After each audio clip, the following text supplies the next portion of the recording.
Hello and welcome. I'm Saeed from StoryPlanet.net.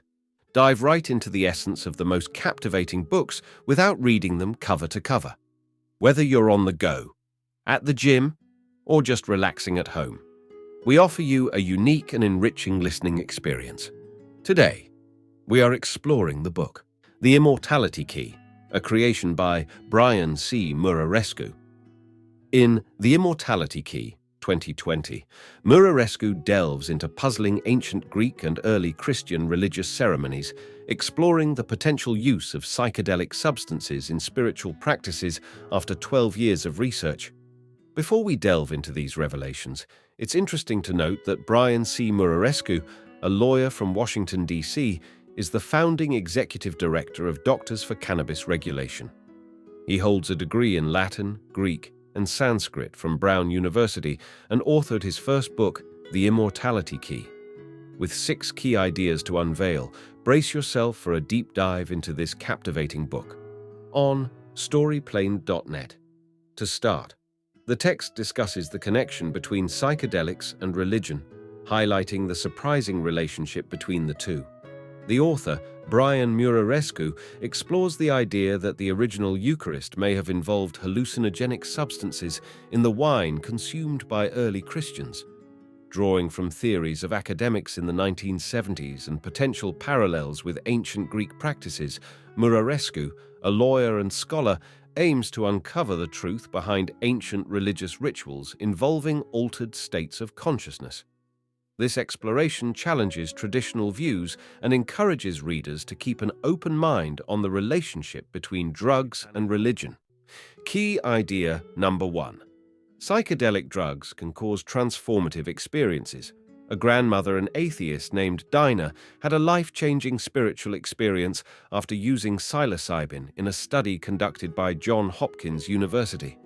The psychedelic compound helped her overcome fear and anxiety, leading to a profound sense of love and dissolution of the self. This raises questions about psychedelics as a potential path to spiritual experiences, especially in a time when traditional religions are declining. The idea of accessing spiritual experiences through psychedelics presents an intriguing alternative and potential for a new form of religious experience. Key idea number 2. Ancient Greek religious rituals believed to have included psychedelics. The connection between spirituality and psychedelics may not be new, with possible ties to ancient Greek rituals at Eleusis involving a sacramental elixir known as koukeon, laced with a hallucinogen. This theory, proposed in the 1970s, suggests that the transformative experiences at Eleusis were induced by psychedelics. Revisiting this idea may prompt a reassessment of our relationship with drugs and led to further exploration of mind-altering substances used in other historical religious practices, such as early Christianity. Key idea number 3. Greeks likely included hallucinogenic substances in their beverages based on evidence. Muraresku spent 12 years researching archaeological sites in Europe, including one in Catalonia, Spain, where evidence of hallucinogenic rituals was found. He discovered artifacts with ergot, a hallucinogenic fungus. His investigation also revealed ancient Greeks may have consumed potent wine, spiked with psychoactive substances. Evidence from Greek texts, Avase, and Dioscorides' writings support the idea of hallucinogenic wine in ancient Greece. Muraresku believes the Greeks likely consumed drugged wine during rituals, but whether this practice continued into early Christianity remains uncertain. Key idea number 4. The possibility that the Eucharist originally used hallucinogenic wine is suggested. The author explores the idea of early Christianity incorporating hallucinogenic wine in a manner similar to Greek rituals. While concrete evidence is lacking, intriguing clues like Christian tombs art and ancient Roman discoveries point to a possible connection. References to imagery like vines hint at pagan influences, supporting the theory of a psychedelic Eucharist practice in the early days of Christianity. Evidence, such as vessels containing mind-altering substances alongside animal remains, suggests the existence of hallucinogenic drinks during the time of Christ, adding weight to the theory of a psychedelic Eucharist.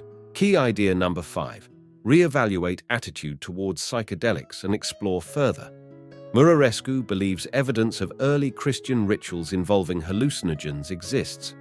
Discovering this could alter Christianity's foundations and challenge traditional beliefs.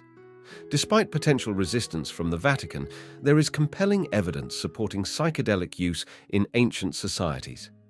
The idea of legalizing psychedelics is encouraged, with mention of modern methods like psilocybin. A scenario is described where proof of psychedelic Eucharist theory is found, and Muraresku plans to involve the Pope in experiencing this ancient practice, suggesting a shift in societal views towards psychedelics. In conclusion, early Christians may have consumed hallucinogenic wine during the Eucharist. Recent studies support the benefits of hallucinogens, which were likely known to our ancestors. Keeping an open mind about psychedelics can lead to profound experiences and spiritual awakening, potentially surpassing traditional church practices.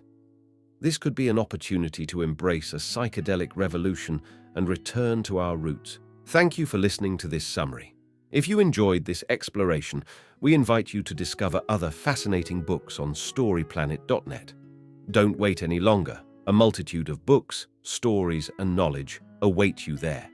See you soon on storyplanet.net.